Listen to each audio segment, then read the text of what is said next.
di dalam Yohanes pasal yang ke-20 ayat 24 sampai dengan ayat yang ke-29. Saya minta tolong satu orang bacakan yang buat kita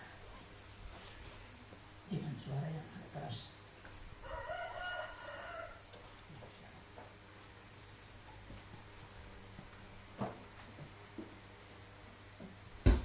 Yohanes pasal 20 ayat 24 sampai ayat yang ke-29. Yesus menampakkan diri kepada Thomas. Ayat 24.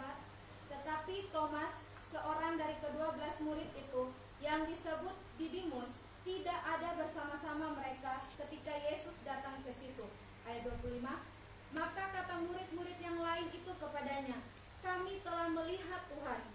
Tetapi Thomas berkata kepada mereka, "Sebelum aku melihat bekas paku pada tangannya, dan sebelum aku mencucukkan jariku ke dalam bekas paku itu, dan mencucukkan tanganku ke dalam lambungnya, sekali-kali aku tidak akan percaya." Ayat 26. 8 hari kemudian, murid-murid Yesus berada kembali dalam rumah itu, dan Thomas bersama-sama dengan mereka. Sementara pintu-pintu terkunci, Yesus datang dan ia berdiri di tengah-tengah mereka dan berkata, "Damai sejahtera bagi kamu." Ayat 27. Kemudian ia berkata kepada Thomas, "Taruhlah jarimu di sini dan lihatlah tanganku, ulurkanlah tanganmu dan cucukkan ke dalam lambungku, dan jangan engkau tidak percaya lagi, melainkan percayalah." Ayat 28. Thomas menjawab dia, "Ya Tuhanku dan Allahku." Ayat 29. Kata Yesus kepadanya, "Karena engkau telah melihat aku, maka engkau percaya. Berbahagialah mereka yang tidak melihat, namun percaya." Yang berbahagia adalah kita mendengarkan firman Tuhan serta melakukannya dalam kehidupan kita hari lepas hari. Adapun kebenaran firman Tuhan buat kita jemaat pagi ini terambil, saya berikan tema di antara logika dan iman.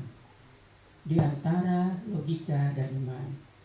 Bapak Ibu saudara-saudaraku yang terkasih dalam Tuhan Yesus Kristus, kelihatannya logika dan iman itu kadang-kadang tidak nyambung.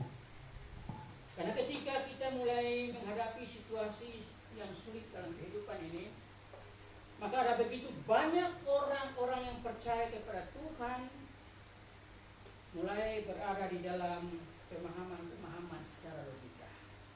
Padahal dikatakan bahwa setiap orang yang percaya kepada Tuhan pada dasarnya harus membangun iman dan percaya kepada Tuhan. Ada begitu banyak pemahaman-pemahaman tentang logika.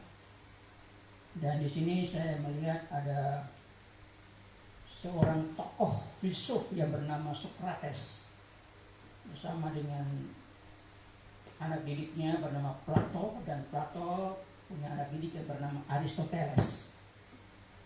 Mereka memberikan sebuah pemahaman tentang logika dengan kata logika berasal dari bahasa Yunani kuno, yaitu logos, yang berarti hasil pertimbangan akal pikiran yang diutamakan, yang diutarakan lewat kata dan dinyatakan dalam bahasa. Artinya bahwa logika itu membutuhkan pikiran. Logika itu membutuhkan analisa.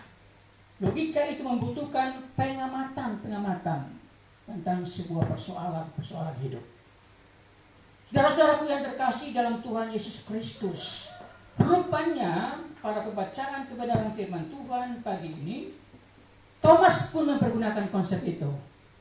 Thomas adalah seorang pemikir. Thomas adalah seorang analisis. Thomas adalah seorang peneliti yang hebat, yang suka mengamati segala sesuatu. Tatkala ketika diperhadapkan dengan sebuah persoalan, maka dia selalu mempergunakan logika.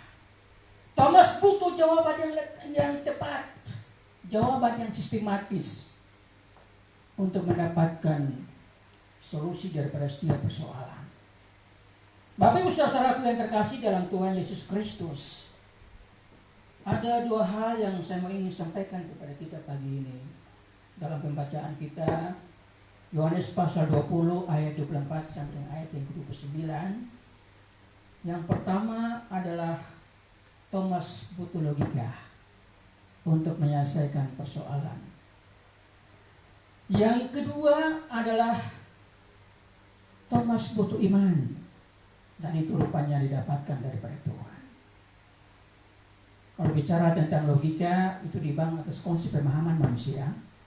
Tapi kalau bicara tentang Tuhan, bicara tentang iman. Yang tadi saya katakan bahwa kadang-kadang dua konsep ini tidak nyambung. Tapi mari kita melihat bagaimana apa yang dikatakan dengan tema itu adalah di antara logika dan iman. Hidup tanpa logika juga tidak bisa. Hidup tanpa iman pun tidak bisa. Dua-duanya harus berjalan.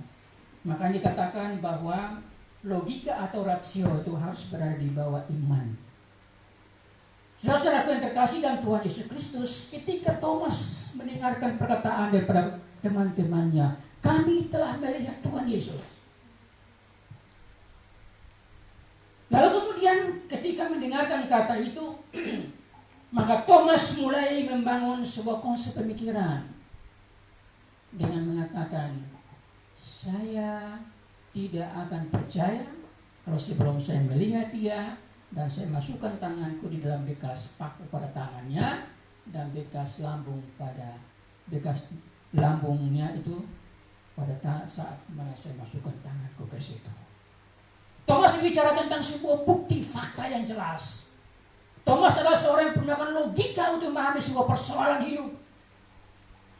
Dan saya pikir ini tidak salah. Para teolog juga demikian ketika melihat sebuah fakta. Dan kita diberi kesempatan bagi Tuhan untuk belajar, meneliti, menganalisa, mengamati Alkitab untuk kita sampaikan kepada orang lain. Tapi dalam konteks di mana ketika kebangkitan Tuhan itu berbeda jauh. Berbicara tentang kebangkitan Tuhan, kita tidak berbicara tentang logika. Karena kebangkitan Tuhan Yesus itu adalah berbicara tentang iman. Saudara-saudaraku yang terkasih dalam Tuhan Yesus Kristus. Rupanya ini Thomas ini dia melihat daripada sisi kehidupan yang lain. Thomas ketika menyadari pada saat dia mengambil keputusan untuk mengikut Tuhan Yesus, dan dia sadar bahwa Yesus itu adalah seorang sahabat yang hebat banget. Yesus itu adalah seorang yang sangat spektakuler. Banyak melakukan tanda-tanda mujizat. Bahkan Thomas menaruh harapannya sungguh kepada Tuhan. Pada saat dimana ketika Tuhan Yesus meninggal, pada saat Yesus mati,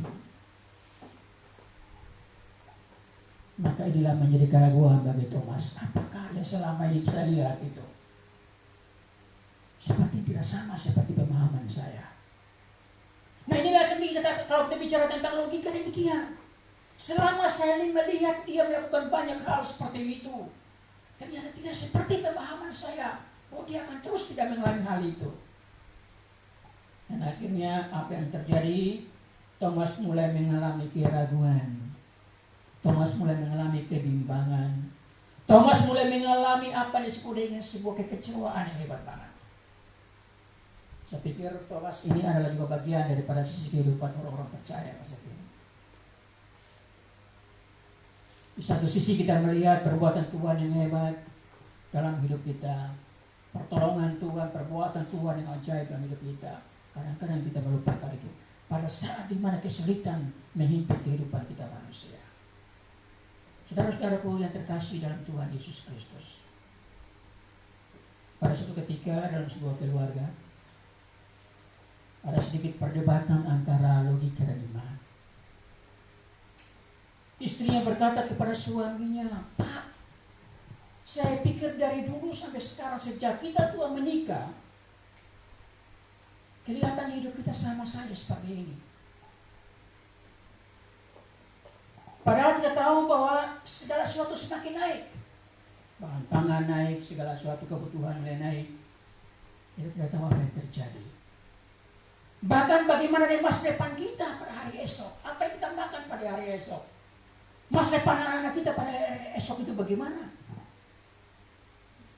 Dan semakin dia berbicara demikian, semakin suaranya mulai makin melambung tinggi. Ketika suaminya hanya tenang melihat dia berbicara. Saudaraku yang terkasih dalam Tuhan Yesus Kristus, Dia punya intonasi yang naik tapi tidak turun. Ketika dia melihat suami tenang, dia katakan, "Pak, jangan diam saja, Pak. Coba pikir, Pak. Pakai pikiran logika, Pak. Hidup itu sebuah kenyataan, Pak." Suaminya mengatakan, dia bilang, "Saya bingung nih kebutuhan." Dia bilang sama, artinya setelah dia bicara demikian, suaminya mengatakan, "Bu, saya juga bingung, Bu. Sejak mulai kita dua menikah pada sampai hari ini,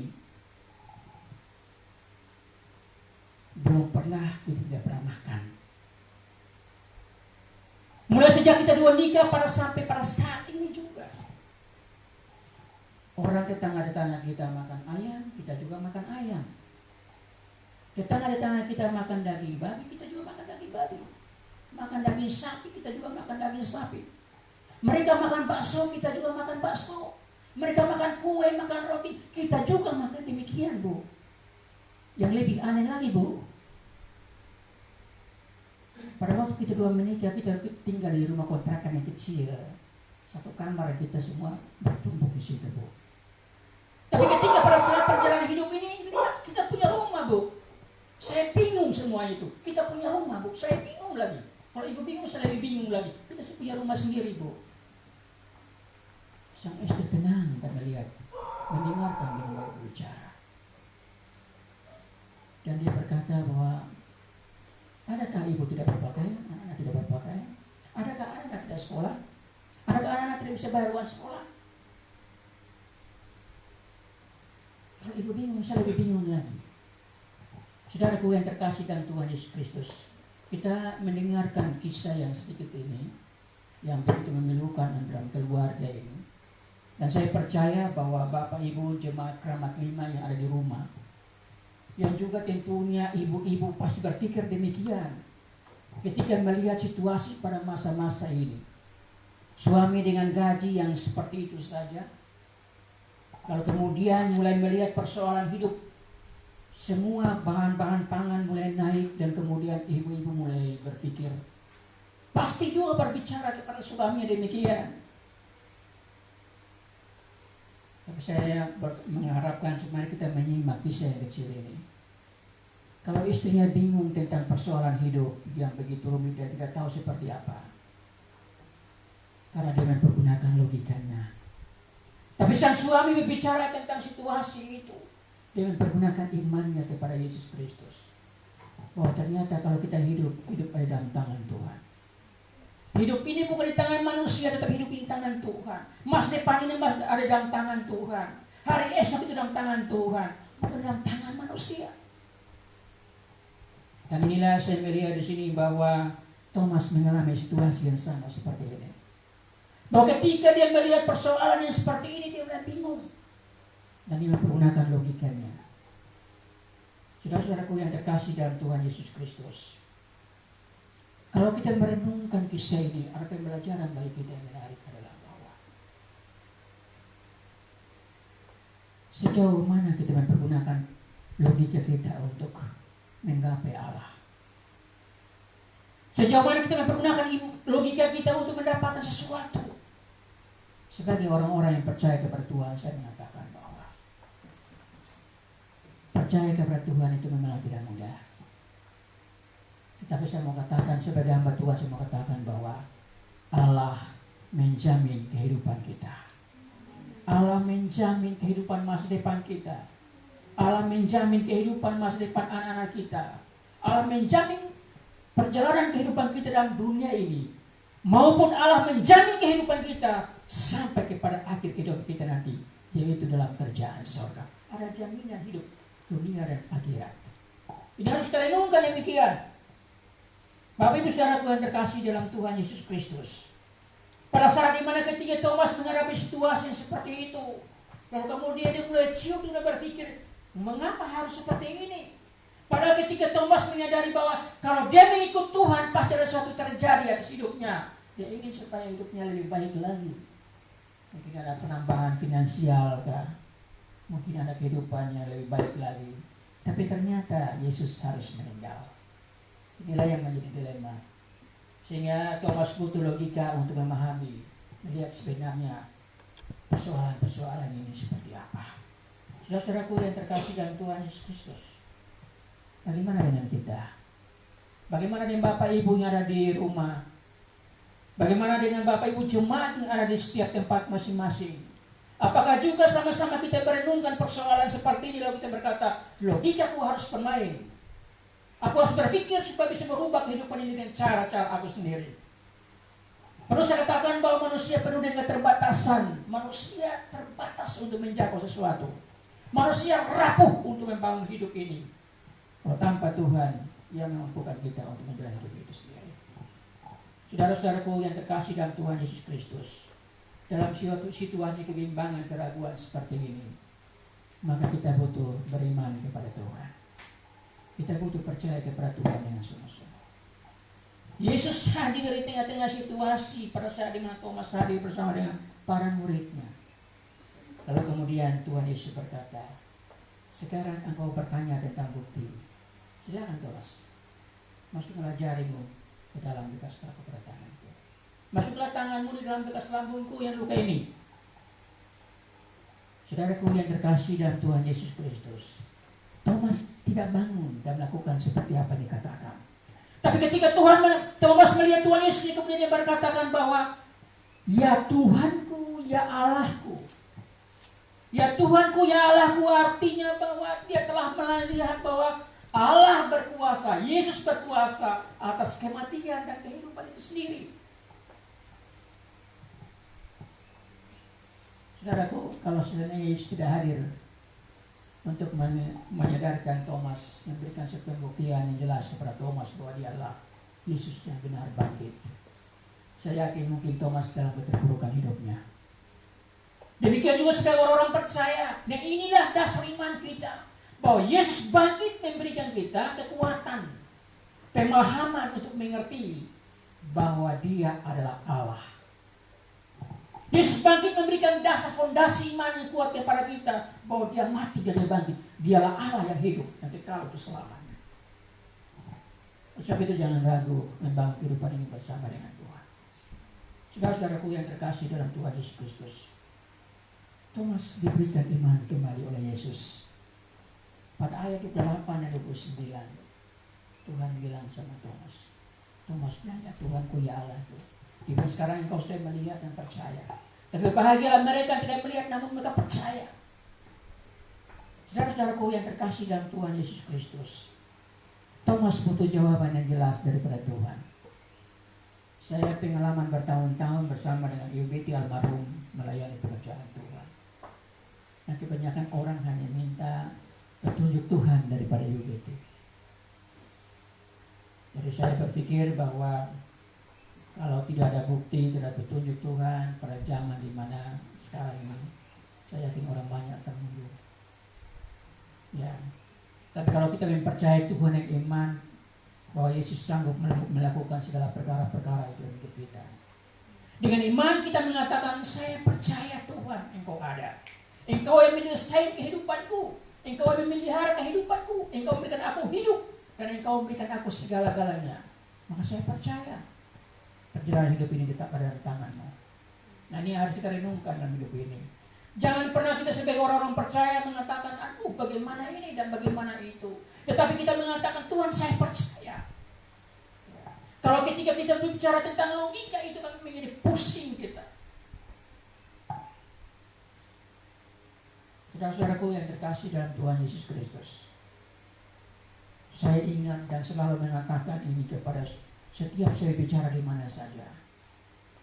Pada waktu saya di kampus ketika saya kuliah, saya punya buku catatan tentang pemasukan uang. Setiap saya terima uang saya catat, setiap saya terima uang saya catat. Ya. Dan ternyata ketika saya selesai, saya ini uang begini dari mana ya? Padahal saya tidak bekerja, dari mana ya uang ini? Inilah artinya bahwa kita percaya kepada Tuhan itu datangnya dari mana saja berkat-berkat Tuhan. Tuhan selalu membuka jalan keluar bagi kita pada saat di mana kita mengalami kekurangan. Asal diminta adalah percaya Dia dengan sungguh-sungguh. Tuhan minta adalah berserah sepenuhnya kepada Tuhan. Jadi karena Tuhan sebagai Tuhan yang sanggup memulihkan keadaan kita. Di saat kita mengalami kesusahan, kebimbangan, kembali kepada Tuhan. Minta Tuhan memberikan kita kekuatan. Minta Tuhan memberikan kita kemampuan. Yang kita bisa buat adalah kita berdoa kepada Tuhan. Yang kita bisa buat adalah membaca merenungkan firman Tuhan. Yang kita bisa buat adalah penyerahan diri total kepada Tuhan. Itu sebetulnya. Tapi kalau kita mulai berbicara kenapa harus begini, kenapa harus begitu, saya yakin tidak ada jalan keluar dalam hidup ini. Tapi ketika kita kembali kepada Tuhan, maka kita melihat ada jawaban-jawaban Tuhan yang hebat. Itu selalu nyata bagi kehidupan kita. Sekarang kita diperhadapkan dengan persoalan dunia. Corona mengancam kehidupan manusia. Ini bukan persoalan main-main. Persoalan ini merupakan persoalan mendunia. Yang kita Indonesia saja kemarin saya lihat sudah 10.000 lebih. Di Amerika saja sudah persekian banyak yang meninggal. Di kita baru sekitar mau jalan 500-an meninggal. Bayangin manusia begitu banyak. Saya lihat di satu negara itu saking banyaknya itu mayat-mayat akhirnya dibuang ditaruh di jalan saja. Karena nggak bisa dikubur lagi. Manusia mulai mati bagaikan binatang. Saudara, ini persoalan mendunia dan kita diperhadapkan dengan situasi itu. Apakah kita membutuhkan logika?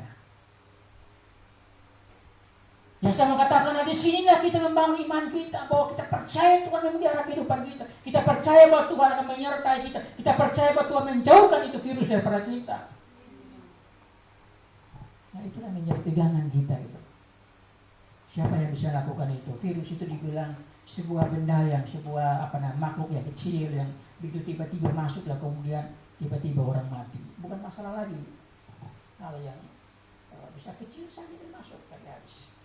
Kita hanya dianjurkan cuci tangan, kemudian berpakaian, lalu kemudian menjauhkan daripada pergaulan mengatur jarak sekitar 1 meter dan sebagainya.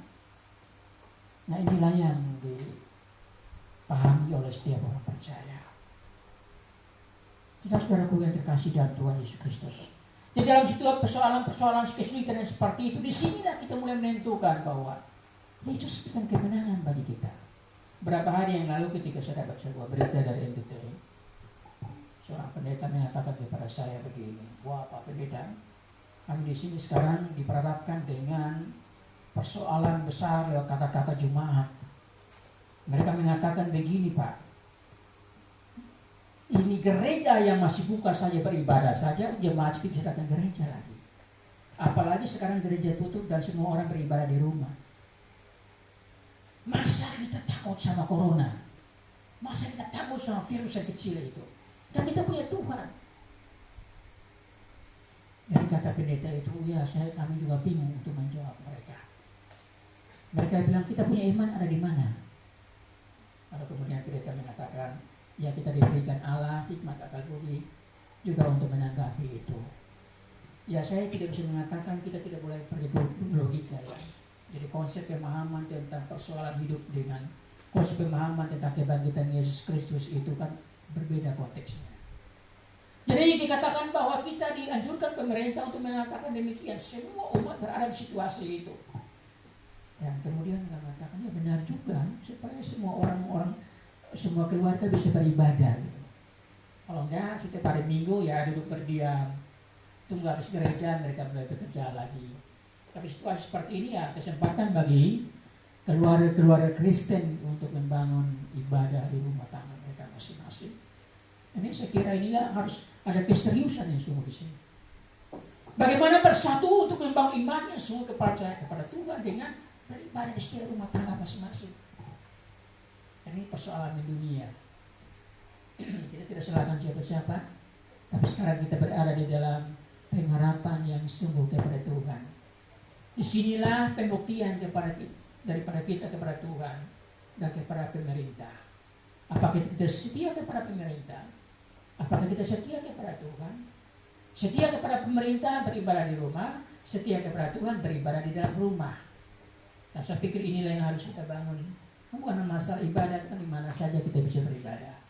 Apakah itu di rumah, apakah itu di gereja, apakah di mana tempat, di mana kita ada. Dan inilah kesempatan bagi kita untuk menata kehidupan. Artinya bahwa ketika logika berbicara, maka iman kita tidak bisa melihatnya.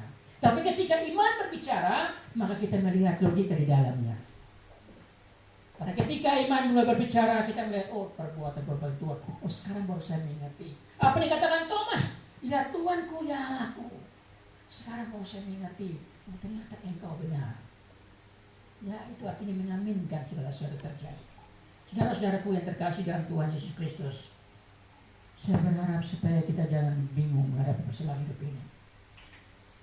Saya berharap supaya kita jangan menjadi ragu menghadapi kehidupan ini. Dengan persoalan-persoalan yang kadang-kadang datang menghimpit kehidupan kita. Apakah itu berupa sakit penyakit? Apakah itu berupa finansial? Apakah itu berupa apa saja yang datang menghantam kehidupan kita? Tapi saya mau katakan, percaya kepada Tuhan, maka Dia akan memulihkan keadaanmu. Percaya kepada Tuhan, maka engkau akan melihat kemuliaan Tuhan. Kiranya logika dan iman menjadi sesuatu yang berguna